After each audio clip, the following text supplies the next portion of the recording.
But ನನ್ನನ್ನು ಎಲ್ಲೋ ಒಂದು ರೀತಿಯಲ್ಲಿ ಒಂದು ಶಾಂತಿಕ್ರಾಂತಿ ಟೈಮಲ್ಲಿ ನಾನೇನೋ ಮಾತಾಡಿದೆ ಅನ್ನೋದು, ಏನೂ ಮಾತಾಡೇ ಇಲ್ಲ ನಾನು, ಅಂಥದ್ದು ಏನೋ ಮಾತಾಡಿದೆ ಅನ್ನೋದು ಒಂದು ಇನ್ಸಿಡೆಂಟ್ನ ಕ್ರಿಯೇಟ್ ಮಾಡ್ಕೋತಾರೋ, ಅದೇನೋ ಒಂದು ಕೆಟ್ಟ ಸಮಯ ಅಂತೂ ಒಂದು ಬರುತ್ತೆ.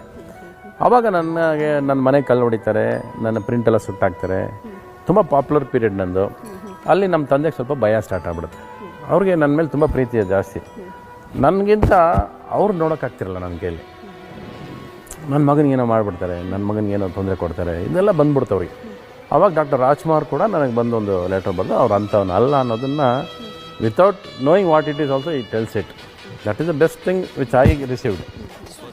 ಬಟ್ ಜನಕ್ಕೆ ಹೇಳೋದು ಹೆಂಗೆ, ಅರ್ಥ ಆಗೋದು ಹೆಂಗೆ, ಅದಕ್ಕೊಂದು ವರ್ಗನೇ ನಮ್ಮನ್ನು ಬೇರೆ ಥರ ಕನ್ನಡದ ಬಗ್ಗೆ ಏನೋ ಮಾತಾಡ್ಬಿಡಿ. ಇನ್ನು ಇವತ್ತು ಅದು ಏನು ಅನ್ನೋದು ಯಾರಿಗೂ ಗೊತ್ತಿಲ್ಲ, ನನಗೆ ಗೊತ್ತಿಲ್ಲ. First of all lesser than any ಬಡಿ ಅನ್ನೋದನ್ನು ಇವತ್ತಲ್ಲ ಯಾವತ್ತಿರೂ ಪ್ರೂವ್ ಮಾಡೋಕ್ಕೆ ಕನ್ನಡದಲ್ಲಿ ಉಳ್ಕೊಂಡಿದ್ದೀನಿ. ನಾನು ಕನ್ನಡದಲ್ಲೇ ಇರ್ತೀನಿ. ನನಗೆ ಶ್ರೀದೇವಿ ಜೊತೆ ಡೈರೆಕ್ಷನ್ ಮಾಡೋಕ್ಕೆ ಹಿಂದಿ ಸಿನಿಮಾ ಕರೆದಾಗಲೂ ಕೂಡ ನಾನು ಹೋಗಲಿಲ್ಲ. ನಾನು ಅದನ್ನೇ ಹೇಳೋಣ ಅಂತಿದ್ದೆ, ಎಷ್ಟೆಷ್ಟೆಲ್ಲ ಆಫರ್ ಇತ್ತು, ಆವಾಗಲೇ ನೀವು ಇಲ್ಲಿ ಬಿಟ್ಟು ಹೋಗಿಲ್ಲ. ಪ್ರೇಮ್ಲೋಕ ಮಾಡಿದಾಗಲೂ ಕರೆದಿದ್ರು ನನ್ನ.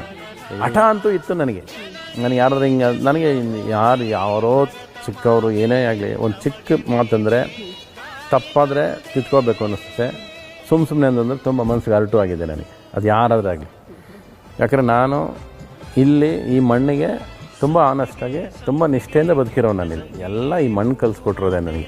ಸೊ ಅದ್ರ ಮೇಲೆ ಅಪಾರ ನಂಬಿಕೆ ಇದೆ, ಅಪಾರ ಋಣ ಇದೆ ನನಗೆ. ಸೊ ಅದರಲ್ಲಿ ಒಂದಿಷ್ಟು ಕೂಡ ಡೌಟ್ ಪಡೋಂಥ ನೆಸೆಸಿಟಿ ಯಾರಿಗೂ ಇಲ್ಲ.